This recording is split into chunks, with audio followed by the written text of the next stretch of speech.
कुछ साल पहले टीवी पर एक विज्ञापन आता था। रिवाइटल कंपनी के इस विज्ञापन में सलमान खान कसरत करते हुए दिखते थे और कहते थे भागदौड़ भरी जिंदगी, रुकना मना है। बात तो बिल्कुल ठीक है, जिंदगी में थकना और रुकना मना है। थकान की कोई जगह नहीं है। यदि आप थकेंगे या थम जाएंगे तो जिंदगी आपको पीछे छोड़कर बहुत आगे निकल जाएगी। भारत का उदाहरण आप सभी के सामने है। हमारे प्रधानमंत्री मोदी 14 से 15 घंटे रोज काम करते हैं और भारत की अर्थव्यवस्था हो या सैन्य शक्ति, सब कुछ उसी तेजी से आगे बढ़ रहा है। आप ये मान के चलिए, जो ये कभी आपको ये कहता है कि आज मेरे पास टाइम नहीं है, तो मान के चलिए वो झूठ बोलता है। वो झूठ बोलता है। कभी टाइम की कमी होती ही नहीं थी। लेकिन हमें मालूम नहीं है कि हम अपना टाइम कहाँ गंवा रहे हैं, हमें पता ही नहीं। अब तय करना है कि हमें समय वेस्ट करना है कि समय इन्वेस्ट करना है। दूसरा, आपको सामान्य जीवन में देखा होगा, काम करने की कभी थकान नहीं होती, काम न करने की थकान होती है। बड़े बुजुर्ग तो हमेशा से कहते रहे हैं कि काम करने से कोई थकान नहीं होती, काम करने से अच्छा फल ही मिलता है। मेहनत करेंगे तो कामयाब भी होंगे। लेकिन बहस ये होती है कि कितना काम करें कि थकान भी ना हो और काम में मन भी लगे।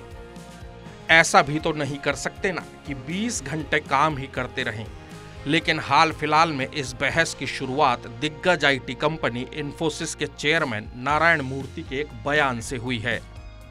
तो जानिए नारायण मूर्ति ने ऐसा क्या कह दिया जिससे बवाल मचा हुआ है। दरअसल एक इंटरव्यू में नारायण मूर्ति ने कहा कि भारत की कार्य उत्पादकता दुनिया में सबसे कम है। इसे बढ़ाने के लिए देश के हर युवा को कम से कम 12 घंटे रोज काम करना चाहिए। भारत को यदि विकसित देश बनना है और तेजी से तरक्की करनी है तो युवाओं को हफ्ते में कम से कम 70 घंटे काम करना चाहिए। इससे भारत जीडीपी के मामले में अगले 30 साल में नंबर 2 की पोजीशन पर खड़ा होगा। नारायण मूर्ति की बात पर विवाद अभी थमता कि इससे पहले ही इस विवाद में एक और नारायण मूर्ति की एंट्री हुई। सुधा नारायण मूर्ति ने अपने पति की तरफदारी की और कहा कि नारायण मूर्ति सप्ताह में 90 घंटे काम करते हैं, इससे कम काम उन्होंने कभी किया ही नहीं, इसलिए वो इससे कम काम के बारे में जानते ही नहीं हैं। वो हार्ड वर्क पर ही पूरा भरोसा करते हैं। उन्होंने इसी तरीके से जीवन जिया है और उन्होंने वही कहा जो महसूस करते हैं। अब नारायण मूर्ति परिवार तो एकजुट खड़ा है, लेकिन क्या बाकी बिजनेसमैन भी यही मानते हैं या फिर ऐसा नहीं है? तो चलिए ये भी जान लेते हैं कि कौन नारायण मूर्ति के पक्ष में है और कौन ये कहता है कि नारायण मूर्ति ने जो कहा वो सही नहीं है। नारायण मूर्ति की ही बात से इत्तेफाक रखते हैं कुछ दूसरे उद्योगपति, जैसे JSW ग्रुप वाले सज्जन जिंदल। सज्जन जिंदल कहते हैं कि भारत की सबसे बड़ी ताकत युवा ही हैं और भारत को यदि महाशक्ति बनना है तो युवाओं को काम को ज्यादा प्राथमिकता देनी ही होगी। जैसे जैसे भारत आगे बढ़ेगा, आराम करने के अवसर भी मिलेंगे। और ओला कैब्स वाले भाविश अग्रवाल कहते हैं कि ये ऐसा लम्हा है जब हमें कुछ ऐसा करना है जो विकसित देशों ने कई पीढ़ियों में किया है। उस काम को करने के लिए हमें एक ही पीढ़ी लगानी होगी और इसी वक्त में वो सब कुछ हासिल करना ही होगा। हालांकि भारत पे बनाने वाले अश्नीर ग्रोवर नारायण मूर्ति की बात से इत्तेफाक नहीं रखते। वो कहते हैं कि भारत के दफ्तरों में काम को उसके नतीजे के बजाय काम के घंटों से मापा जाता है, जो कि ठीक नहीं। और नारायण मूर्ति के बयान से तो ऐसा लग रहा है कि भारत के पिछड़ेपन का कारण युवाओं का आलस्य ही है, जो कि सही बात नहीं है। उधर चेतन भगत भी नारायण मूर्ति के बयान से इत्तेफाक नहीं रखते। वो कहते हैं कि काम 35 घंटे ही किया जाए, लेकिन इन 35 घंटे में काम पूरे दिल से किया जाए। ऑफिस में लंबा समय बिताने का ये मतलब कतई नहीं कि प्रोडक्टिव काम भी हो रहा है। अब सिक्के के दो पहलू नजर आ रहे हैं। एक तरफ नारायण मूर्ति और उन जैसी सोच रखने वाले बिजनेसमैन हैं, तो दूसरी तरफ उसके उलट प्रोडक्टिविटी को बढ़ावा देने वाली सोच रखने वाले लोग। और हमें ये भी सोचना होगा कि 70 घंटे काम यदि कर भी लिया जाए तो क्या सैलरी उसी हिसाब से मिलेगी? भारत में जहां कंपनियां जब चाहे तब कर्मचारी को बाहर का रास्ता दिखा देती हैं, क्या 70 घंटे काम करने से मिडिल क्लास सैलरी वाले लोगों का जीवन बदल जाएगा? कोई भी काम गिव एंड टेक से चलता है।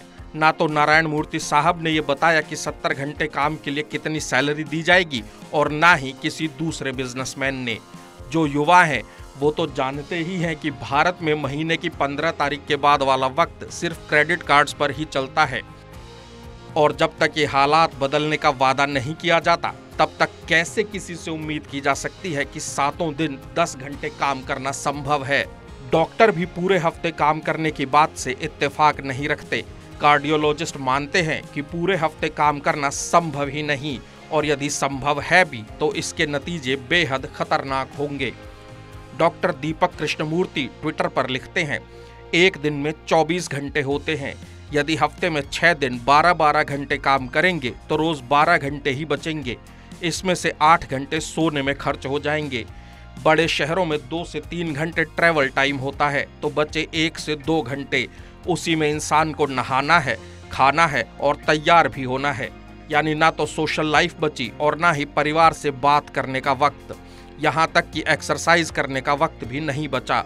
और वो कंपनियां भी तो हैं जो ऑफिस के बाद भी ईमेल देखने और कॉल रिसीव करने का दबाव डालती हैं कि युवाओं को हार्ट अटैक ज्यादा क्यों आ रहे हैं। नारायण मूर्ति जी का स्टेटमेंट है कि हमारी यूथ को 70 आवर्स अ वीक के लिए काम करना चाहिए जिससे हमारी इकोनॉमी और फास्ट ग्रो हो सके और जो इकोनॉमीज़ ऑलरेडी बहुत कॉम्पिटेंट और इस्टेब्लिश्ड है उनके साथ compete कर सके।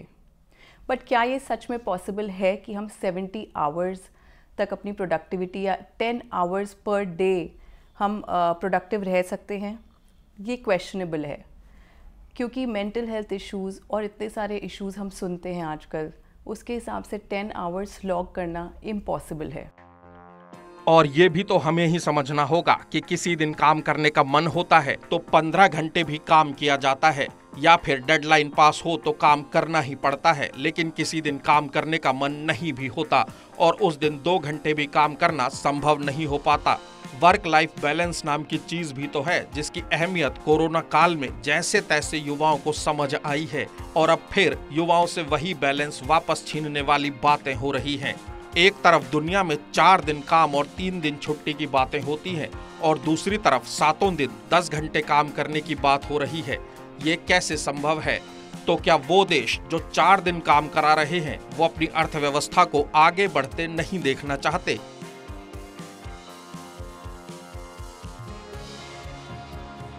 अपने वर्क के साथ साथ फैमिली को टाइम देना भी इक्वली इम्पॉर्टेंट है because as we have seen कि कोविड में क्या एक ऐसा समय आया था कि जब हमें रियलाइज़ हुआ था कि अपनी फैमिली को टाइम देना, अपनी पर्सनल चीज़ों को टाइम देना कितना इम्पॉर्टेंट है।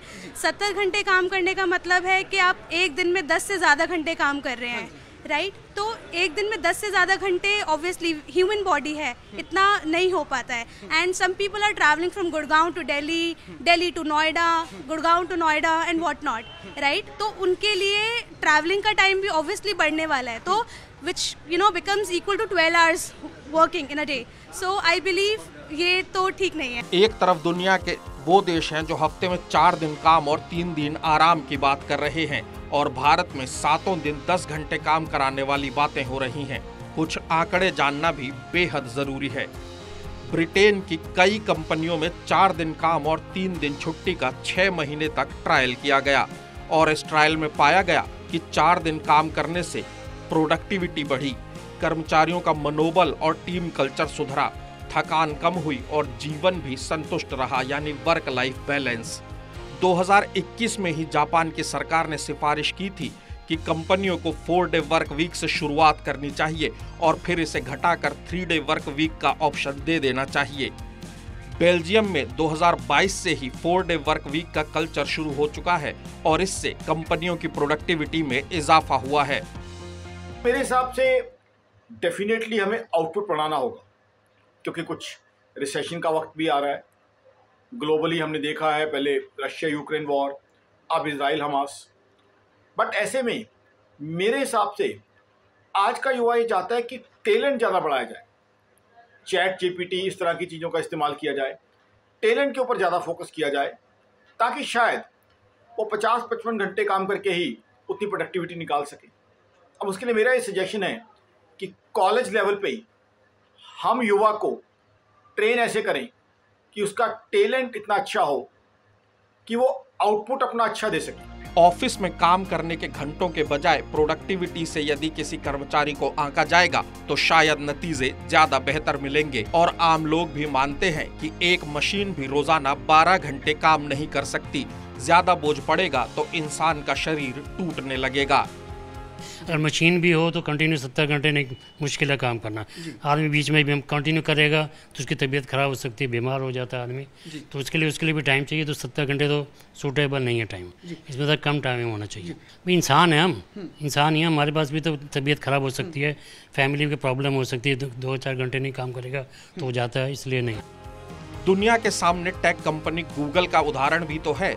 गूगल की मिसाल दी जाती है, वहां काम करने के लिए सुकून भरा माहौल मिलता है, लोगों पर काम का बोझ ना पड़े इसके लिए उनके कपड़े तक धोने की सहूलियत कंपनी देती है।